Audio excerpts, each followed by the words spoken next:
Bismillahirrahmanirrahim. Alhamdulillahirabbil alamin. Wassalatu wassalamu ala Rasulillah wa ala alihi washabihi wasallam. Asyhadu an la ilaha illallah wahdahu la syarikalah wa asyhadu anna Muhammadan abduhu wa rasuluh. Berjumpa lagi dengan saya Muhammad Ridwan pada sesi video pembelajaran pengantar akuntansi 1. Pada video kali ini kita akan membahas sambungan dari materi sebelumnya, yaitu tentang akuntansi perusahaan dagang.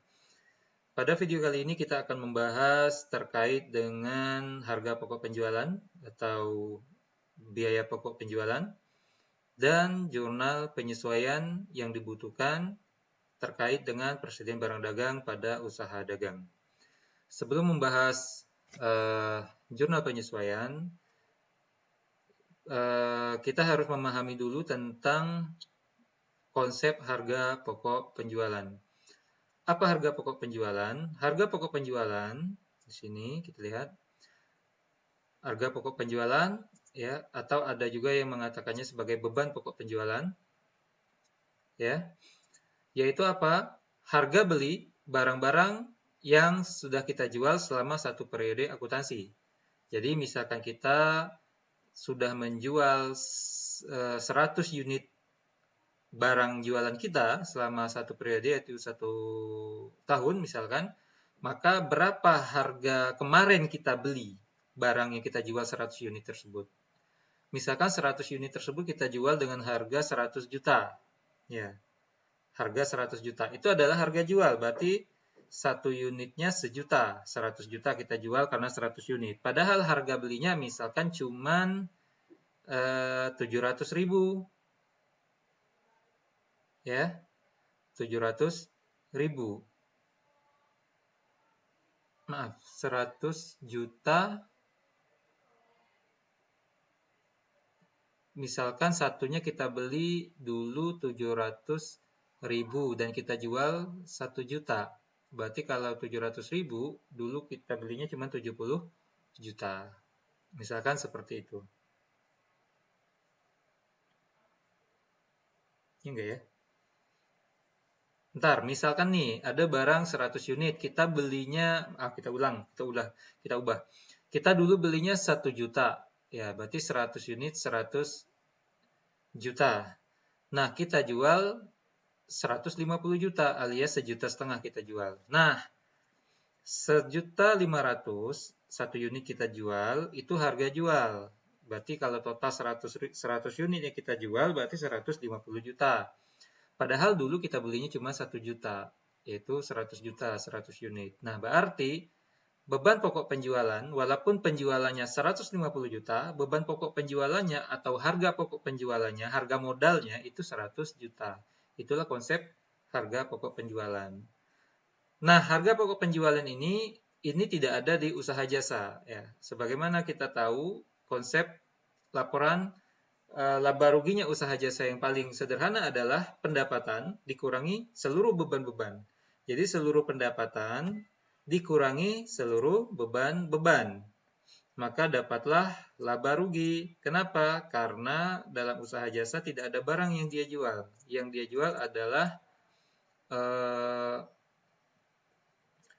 jual adalah jasanya. Ya. Sedangkan bedanya dengan perusahaan dagang, ada barang yang dijual. Sedangkan barang yang dijual ini dulunya dibeli. Karena itu, secara sederhananya, laporan laba ruginya gini, pendapatan dalam hal ini penjualan, ya, pendapatan ini dalam hal ini penjualan, karena dari jualan gitu ya. Sebelum dikurangi biaya-biaya atau beban, dikurangi itu harga pokoknya, harga pokok barang yang dijual, harga pokok penjualan. Nah, berarti dikurangi harga pokok penjualan. Dapatlah laba kotor. Jadi, misalkan 150 juta, itu ya, 150 juta jualnya, harga pokok penjualannya cuma 100 juta. Nah, maka kalau dikurang 150 kurang 100 juta, 150 dikurang 100 juta, dapatlah 50 juta. Inilah laba kotornya. Misalkan beban yang terjadi totalnya adalah 10 juta lah anggap. Maka laba atau ruginya adalah 50 juta dikurang 10 juta. 40 juta. Inilah laba atau ruginya. Ini laba. Jadi gini, letak perbedaannya dengan usaha dagang adalah yang di sini. Nah, ada harga pokok penjualan barang. Karena yang dijual adalah barang. Jadi jangan dalam usaha dagang itu pendapatan langsung kurang beban. Ya, jangan hanya dikurangi beban. Ini dulu dikurangin. Barang ini dijualnya berapa kemarin? Dibelinya berapa kemarin? Baru inilah berarti laba kotor, margin untung yang diambil secara kasar. Baru dikurangi beban-beban yang lain, beban listrik, beban sewa gedung, dan sebagainya. Oke, itu secara sederhana apa itu harga pokok penjualan. Nah, sekarang kita lihat bagaimana cara penghitungan harga pokok penjualan secara lengkap. Ini dia, mudahnya begini. Cara mencari harga pokok penjualan adalah gini. Pertama, kita buat dulu berapa persediaan barang dagang yang kita punya. Ya. Nah, persediaan barang dagang yang kita punya ada berapa. Kemudian kita tentu tambah ke pembelian. Jadi, persediaan barang dagang kita di awal periode ada berapa, kemudian kita catat lagi ada pembelian. Pembelian ini kita kurangi elemen-elemen yang menguranginya, yaitu potongan pembelian dan retur pembelian. Ya. Maka totalnya dikurangin ke pembelian. Ya. Berarti pembelian dikurangi potongan pembelian, kurang retur pembelian, dapatlah pembelian bersih. Nah, pembelian bersih ini kita tambahkan dengan persediaan barang dagang awal. Jadi persediaan barang dagang yang memang sudah kita punya duluan di awal, kita tambah dengan berapa yang kita beli, yang bersihnya. Maka persediaan barang dagang awal yang sudah kita punya sebelumnya, plus pembelian yang pernah kita beli secara bersih, ya pada periode ini kita jumlahkan, maka itulah persediaan total barang dagang yang pernah kita punya untuk tahun ini. Ya, total persediaan barang dagang yang pernah kita punya tahun ini yang siap untuk dijual. Ternyata, misalkan, pada akhir periode, ternyata persediaan akhir barang dagang kita tinggal sekian, maka kita kuranginlah total semua persediaan barang dagang yang pernah kita miliki, kita kurangin sisa yang ada di tangan. Berarti hasilnya adalah itulah yang berhasil terjual. Nah, yang berhasil terjual ini berarti inilah namanya harga pokok penjualan. Jadi elemen-elemen penghitungan ini harus kita hafalkan, yaitu persediaan barang dagang awal, tambah pembelian, kurang potongan pembelian, kurang retur pembelian. Kalau ada beban angkut pembelian kita tambah juga, ya kita tambah, maka dapatlah pembelian bersih. Maka kita jumlahkan dengan persediaan barang dagang awal, dapat total persediaan barang dagang yang siap untuk dijual, baru kurangin persediaan barang di akhir periode. Maka hasilnya adalah beban pokok penjualan atau harga pokok penjualan. Oke, kemudian itulah konsep harga pokok penjualan. Kita bisa membuatnya nanti di laporan keuangan secara lengkap seperti ini. Harga pokok penjualannya, hitung-hitungannya langsung kita buat sini. Atau kita singkat seperti ini juga boleh. Ya, kita singkat seperti ini juga boleh. Penjualan bersih sekian, harga pokok penjualannya langsung aja. Berarti ini kita harus buat misalkan di catatan atas laporan keuangan. Ya. Baiklah, nah berarti kalau sudah tahu elemen-elemen apa saja yang membentuk beban pokok penjualan, sekarang saatnya kita bahas terkait dengan jurnal penyesuaian untuk sediaan barang dagang di usaha dagang. Usaha dagang itu sebenarnya sama saja dengan jurnal penyesuaian yang terdapat pada usaha jasa.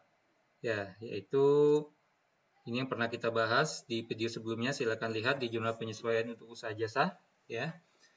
Nah, ayat-ayat jurnal penyesuaian yang ada di usaha jasa yang pernah kita bahas itu juga berlaku untuk usaha dagang, ya. Seperti yang terkait dengan pos-pos deferred atau deferral, seperti beban-beban yang dibayar di muka, ya, prepaid expenses atau deferred expenses, termasuk juga pendapatan-pendapatan yang diterima di muka, unearned revenue atau deferred revenues.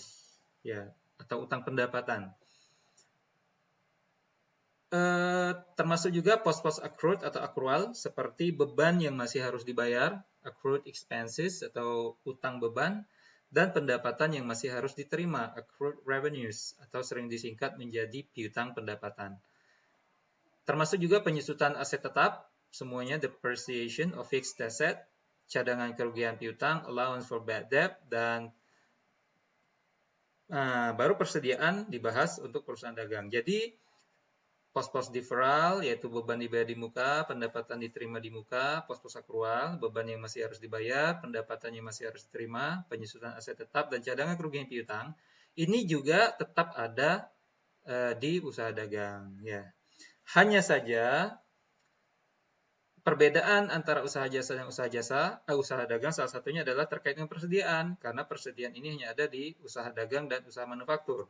Maka tambahannya jurnal penyesuaian untuk usaha dagang adalah ditambah penyesuaian untuk persediaan saja. Makanya kita akan bahas jurnal penyesuaian terkait persediaan saja untuk usaha dagang ini.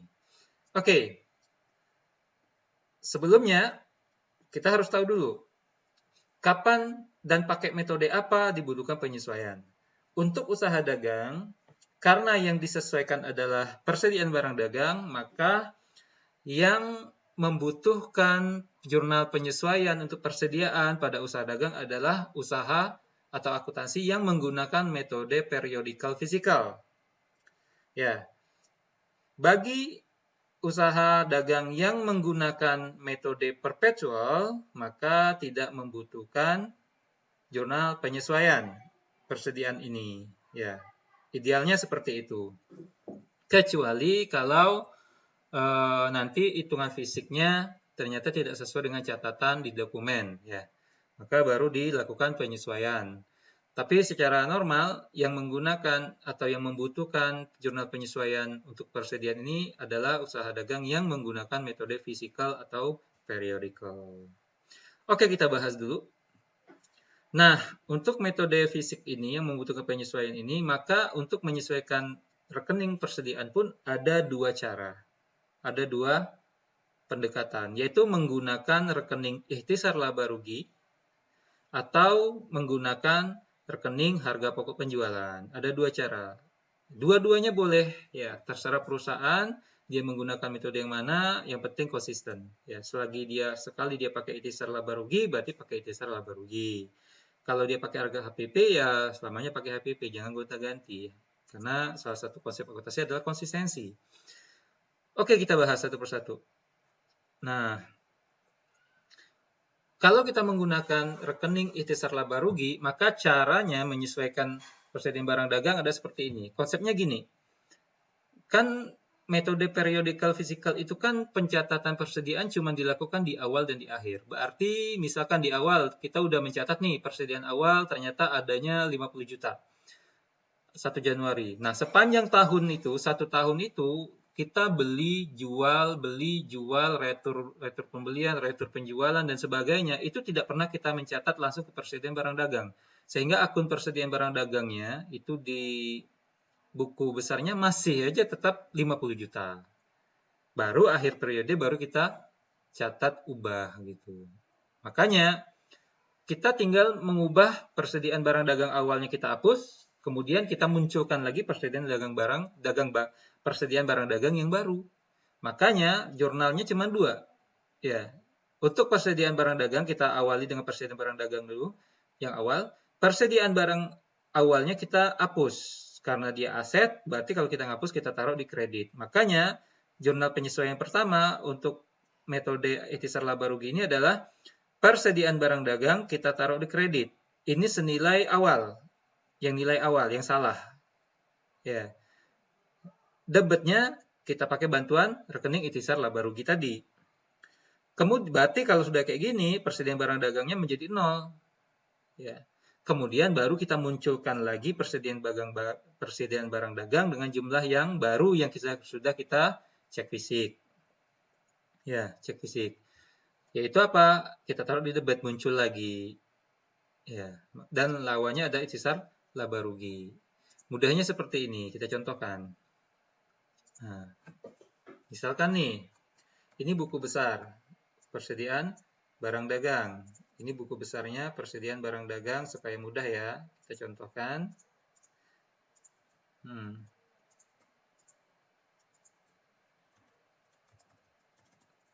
Persediaan barang dagang.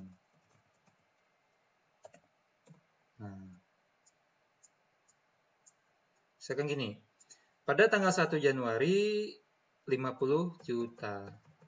Misalkan seperti itu ya.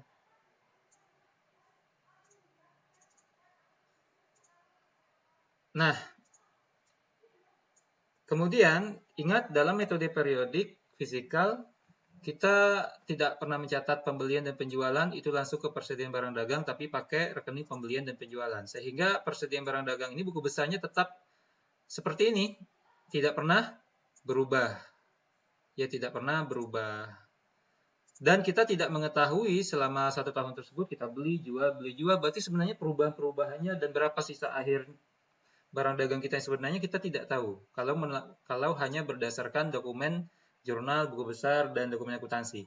Karena itu, menurut metode physical atau periodical, mau tidak mau, cara kita untuk mengetahui berapakah sisa persediaan barang dagang kita sekarang yang terakhir pada tanggal 31 Desember misalkan, mau tidak mau kita harus mengecek secara fisik. Menghitung satu-satu di gudang, di etalase, atau di tempat kita nitip dan sebagainya. Kita harus melakukan stock of name. Karena itulah metode fisik ini sangat membutuhkan stock of name. Itulah juga kenapa metode periodik dinamakan metode periodik, karena paling tidak dalam satu periode itu minimal harus melakukan pengecekan fisik atau stock of name satu kali. Jadi minimal satu kali dalam satu periode harus melakukan cek fisik. Karena itulah dinamakan metode periodik. Selain itu juga dinamakan dengan metode fisik atau physical. Itu kenapa? Karena dalam satu periode harus melakukan cek fisik untuk mengetahui berapa persediaan barang dagang akhir. Sehingga metode ini juga dikenal dengan nama metode fisik karena harus melakukan cek fisik apabila hendak mengetahui berapa jumlah persediaan akhir. Baiklah, kita langsung contoh saja. Misalkan di awal periode persediaan barang dagang 50 juta, sehingga saldonya sampai akhir periode pun masih 50 juta. Setiap ada pembelian, penjualan, retur pembelian, itu selalu jurnalnya menggunakan akun pembelian dan penjualan. Jadi tidak pernah langsung menuju persediaan barang dagang. Ya, sehingga buku besar persediaan barang dagang ya tetap seperti ini, saldonya tetap seperti ini dari awal. Kemudian misalkan pada akhir periode kita melakukan cek fisik dan diketahui bahwa persediaan barang dagang sebenarnya pada tanggal 31 Desember adalah 30 juta. Maka kita harus buat supaya 50 juta ini menjadi 30 juta. Karena 50 juta ini, saldo akhir ini, 50 juta yang ini salah. Ini pada tanggal 1 Januari mungkin benar, tapi kan sekarang udah tanggal 31 Desember. Bukan 50 juta lagi, tapi 30 juta. Maka yang harus kita lakukan adalah mengubah 50 juta ini menjadi 30 juta saldo yang benar. Caranya bukan dengan 50 juta kurang 20 juta sehingga 30 juta, bukan. Kita hapus 50 juta ini, baru kita munculkan lagi 30 juta yang baru. Maka caranya kita menghapus yang 50 juta ini. Berarti kalau kita mau menghapus, maka persediaan barang dagangnya kita taruh di kredit 50 juta. Makanya jurnal pertama untuk jurnal penyesuaiannya yaitu kita menghapus persediaan barang dagang yang awal 50 juta ini. Berarti kita taruh di kredit. Nah, ya, di kredit. Karena ini ada metode ikhtisar rugi laba, maka tentu saja akun yang bantunya dilawannya debit yaitu akun ikhtisar laba rugi. Jadi jurnal penyesuaian pertama adalah ikhtisar laba rugi pada persediaan barang dagang 50 juta. Ini untuk menghapus persediaan barang dagang yang awal. Makanya kalau kita posting persediaan barang dagangnya ke sini di kredit, maka seperti ini. Saldonya menjadi 0. Ya. Langkah kedua, kita munculkan saldo persediaan barang dagang yang betul. Persediaan barang dagang akhir yaitu 30 juta. Berarti kita munculkan lagi di debat persediaan barang dagang 30 juta. Ya, kita tinggal taruh di debat 30 juta persediaan barang dagang. Dan akun pengimbangnya yaitu ikhtisar laba rugi 30 juta. Nah, seperti ini. Maka kalau kita posting ke buku besar, persediaan barang dagang 30 juta akan ada di sini. 30 juta misalkan. Nah, sehingga akan muncul kembali saldonya 30 juta rupiah. Maka itulah dia jumlah penyesuaian untuk persediaan dengan metode ikhtisar laba rugi. Ya, ikhtisar laba rugi. Ya, jadi sederhana. Nah, sekarang kita lihat bagaimana kalau dengan metode harga pokok. Ya, metode kedua adalah dengan metode harga pokok penjualan. Nah, sebelum kita membahas metode harga pokok ini, maka ini saya buat dulu, seperti ini dulu. Maka kita harus pahami dulu bagaimana cara menghitung harga pokok produksi ini. Harga pokok penjualan ini. Elemen-elemen yang terlibat dalam perhitungan HPP atau harga pokok penjualan ini adalah pertama persediaan awal. Ya, kita buat seperti ini. Persediaan awalnya berapa? Persediaan awal berapa? Misalkan contohnya 50 juta. Kemudian pembelian yang dilakukan selama tahun tersebut adalah 300 juta. Contohnya, pembelian ini harus dikurangi retro pembelian, potongan pembelian. Jadi retro pembelian di minus, kurang ya, potongan pembelian juga mengurangi pembelian. Kemudian beban angkut, jangan lupa beban angkut pembelian ini menambah jumlah pembelian. Sehingga pembelian dikurang retur dan potongan ditambah beban angkut, totalnya misalkan 294.500.000. Ini adalah pembelian bersih. Ya, pembelian bersih, pembelian dikurang retur, kurang potongan dan ditambah beban angkut pembelian. Nah, persediaan awal yang 50 juta kita tambahkan dengan pembelian bersih selama tahun tersebut, sehingga dapatlah total persediaan yang pernah kita miliki dan siap untuk dijual adalah 344.500 rupiah. Nah, elemen berikutnya adalah persediaan akhir. Apabila kita sudah melakukan perhitungan persediaan akhirnya adalah 30 juta, maka kita kurangi saja total persediaan yang pernah kita miliki yang siap untuk dijual. Ternyata persediaan akhirnya tinggal 30 juta. Berarti kalau kita kurangi, selisihnya adalah 314.500. Berarti ini kan yang terjual. Nah, yang terjual inilah dinamakan harga pokok penjualan. Berarti dari total 344.500 yang pernah kita miliki, yang terjual harga pokoknya, harga modalnya adalah 314.500 rupiah. Nah, ini nanti akan kita masukkan ke laporan laba rugi. Ya, jadi laporan laba rugi di sini. Jadi laporan laba rugi pendapatan atau penjualan, kurangi dulu harga pokok penjualan, dapatlah laba kotornya, kemudian dikurangi beban-beban, baru dapat laba rugi. Itu dia kebutuhannya. Nah, sekarang setelah kita sudah mengetahui bagaimana menghitung HPP, baru kita lakukan bagaimana menjurnal penyesuaian dengan menggunakan metode HPP. Sama konsepnya dengan yang metode ikhtisar laba rugi, hanya saja kita menggunakan elemen-elemen yang ada di dalam perhitungan HPP ini. Pertama, kita buang dulu atau kita hapus dulu persediaan awalnya. Ya. Persediaan awal ini kita hapus yang 50 juta. Berarti persediaan barang dagang akan kita taruh di kredit. Pasti ya, akan kita taruh di kredit 50 juta untuk menghapusnya. Sebaliknya, nanti kita akan menimbulkan kembali persediaan barang dagang tapi yang akhir. Kita lihat dulu konsepnya gini. Persediaan barang dagang awal kita hapus, persediaan barang dagang akhir kita munculkan. Ya. Maka di sini di debat pasti ada persediaan barang dagang akhir. Kita tidak perlu jurnal itu tidak mesti urut-urut ya. Yang penting betul jurnalnya. Jadi persediaan barang dagang akhirnya kita taruh di debat. Persediaan barang dagang akhir malah di kredit. Kemudian semua yang didebet kita kreditkan, semua yang dikredit kita debetkan. Yang di sini. Contohnya nih, retur pembelian ini normalnya adalah dikredit. Karena dia lawan dari pembelian. Pembelian kan normalnya didebet. Berarti retur pembelian, potongan pembelian, ini normalnya dikredit. Karena dia dikredit, maka kita debetkan. Ya, maka kita debetkan ini. Untuk menutupnya. Berarti ini kita taruh di debet. Nah, retur pembelian, potongan pembelian di debet.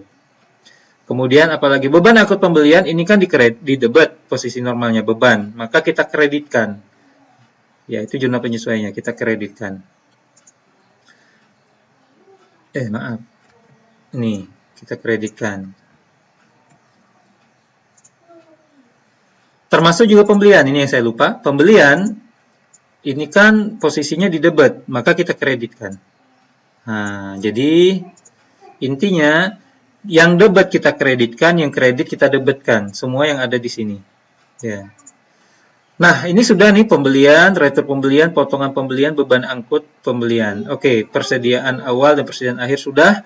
Maka berarti kita buat akun penyeimbangnya, yaitu HPP, harga pokok penjualan. Jadi jumlahkan saja ini, hasilnya segini itu harga pokok penjualan. Sebaliknya yang di sini debit ini kita jumlahkan semua, maka kita buat akun penyeimbangnya harga pokok penjualan. Karena memang kita ini kan pakai metode HPP. Jadi metode HPP itu jurnal penyesuaiannya seperti ini. Ada 2 jurnal. Boleh kalau mau digabung silahkan. Debitkan yang kredit, kreditkan yang debit. Terus kalau ada selisih taruh di harga pokok penjualan. Maka inilah jurnal penyesuaian persediaan dengan metode harga pokok penjualan. Mudah-mudahan kalian paham dengan penjelasan yang cepat ini. Kalian bisa ulang-ulang dan bisa baca-baca buku akuntansi yang kalian punya. Oke, nah terus kalau memang jurnal penyesuaian untuk persediaan hanya dilakukan kalau kita menggunakan metode fisikal atau periodikal, bagaimana dengan metode perpetual? Metode perpetual tidak dibutuhkan jurnal penyesuaian. Tidak dibutuhkan jurnal penyesuaian karena persediaan dagang akhir, persediaan barang dagang akhir itu sudah tercatat di buku besarnya. Cuman memang ada kemungkinan bahwa apabila kita melakukan pengecekan fisik, ya, dalam metode perpetual bukan berarti tidak membutuhkan pengecekan fisik sama sekali, karena cek fisik persediaan tetap butuh dicek. Siapa tahu ada yang hilang, ada yang terbakar, ada yang rusak dan sebagainya, itu ya. Karena itu tetap dilakukan cek fisik. Nah, kondisinya adalah apabila cek fisik itu berbeda dengan hasilnya berbeda dengan catatan di dokumen buku besar, barulah dibutuhkan jurnal penyesuaian untuk metode perpetual. Kita contohkan seperti ini. Contohnya gini nih. Nah, misalkan paling normal adalah gini, saldo persediaan barang dagang di buku besar metode perpetual 10 juta. Ternyata ketika dilakukan stock of name, cek fisik, ternyata memang 10 juta. Maka ya tidak butuh jurnal penyesuaian. Tapi bagaimana kalau kondisinya gini? Sediaan barang dagang di buku besar 10 juta tercatat. Tapi ternyata ketika cek fisik, ternyata cuma 9 juta. Misalkan 1 jutanya hilang. Barang yang bernilai 1 juta hilang atau rusak. Maka persediaan barang yang kita catat terlalu besar 1 juta. Maka 1 jutanya harus kita hapus. Maka hapus saja. Persediaan barang dagang kita hapus 1 juta, taruh di kredit. Di debitnya ya HPP. Karena ini metodenya perpetual pasti pakai HPP. Jadi HPP pada persediaan barang dagang 1 juta. Kita kurangi persediaan barang dagangnya. Atau sebaliknya, tercatat 10 juta, tahu-tahu ketika kita stock of name, ternyata 11 juta. Masih ada barang itu nilainya 11 juta. Jadi yang tercatat di buku besar kita terlalu kecil 1 juta. Harus kita tambah karena aslinya 11 juta. Maka persediaan barang dagang kita tambah. Kita taruh di debit 1 juta, di kreditnya HPP lawannya. Jadi ini saja jurnal penyesuaiannya kalau dia di metode perpetual apabila terjadi selisih stock of name dengan catatan di buku besar persediaan barang dagang. Ya, saya rasa demikian untuk penjelasan terkait harga pokok penjualan dan jurnal penyesuaian untuk persediaan pada usaha dagang. Mudah-mudahan video ringkas dan singkat ini bermanfaat Dan silakan baca-baca buku akuntansi yang lain untuk lebih memperjelas materi ini bagi Anda semua. Kita tutup sallallahu ala nabiyina Muhammad wa ala alihi wasallam. Subhanakallahumma bihamdika asyhadu an la ilaha illa anta astaghfiruka wa atubu ilaik. Assalamualaikum warahmatullahi wabarakatuh.